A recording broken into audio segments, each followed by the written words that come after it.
Halo sahabat-sahabat semuanya, kita bertemu kembali. Salam sejahtera dan sehat selalu.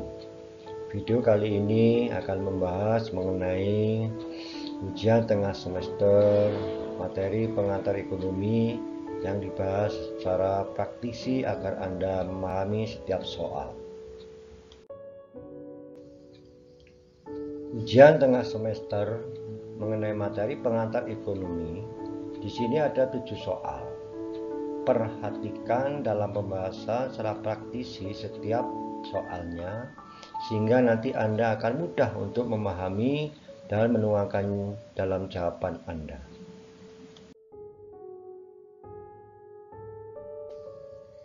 Sekarang perhatikan soal nomor 1 mengenai ekonomi mikro dan ekonomi makro. Ekonomi mikro diibaratkan hubungan individu dan perusahaan. Jadi bagaimana Anda memerlukan produk dari suatu perusahaan. Kemudian kalau ekonomi makro itu secara keseluruhan, secara nasional. Nah, contohnya di sini adalah masalah pertumbuhan ekonomi. Kemudian kembali kepada ekonomi mikro.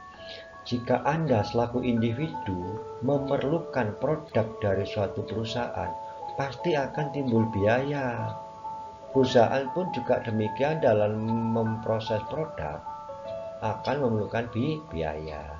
Disinilah Anda munculkan.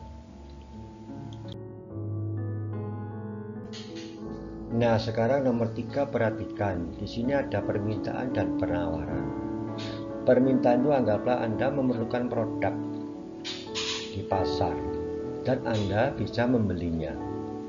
Nah, kira-kira jika barang yang ditawarkan di pasar begitu banyak, apa hubungannya dengan pasar? Apakah harganya murah atau mahal? Itu maksudnya. Kemudian, faktor yang mempengaruhi permintaan itu apa dan penawaran. Di sini jika Anda memerlukan barang dan di pasar ada, Anda bisa membeli. Nah, faktor itu salah satunya. Kenapa Anda bisa membeli? Nah, ini Anda yang tahu kan?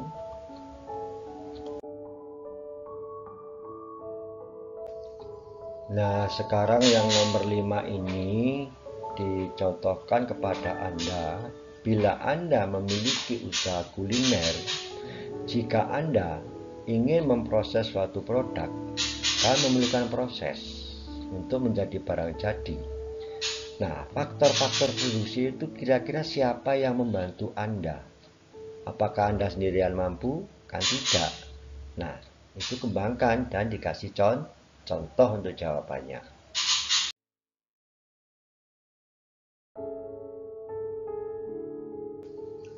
Nah, kemudian sekarang yang nomor 6 dan 7 saling berkaitan. Di sini elastisitas bisa dikatakan sebagai perubahan.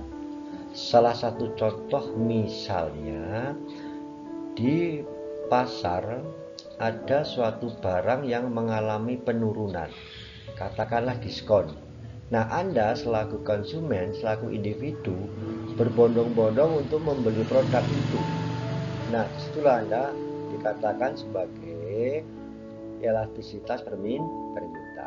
Nah, sekarang bila mana itu terus-terusan dilakukan, apa keuntungan yang diterima oleh perusahaan berkaitan dengan kebijakan harga penjualan? Ini mohon dijelaskan.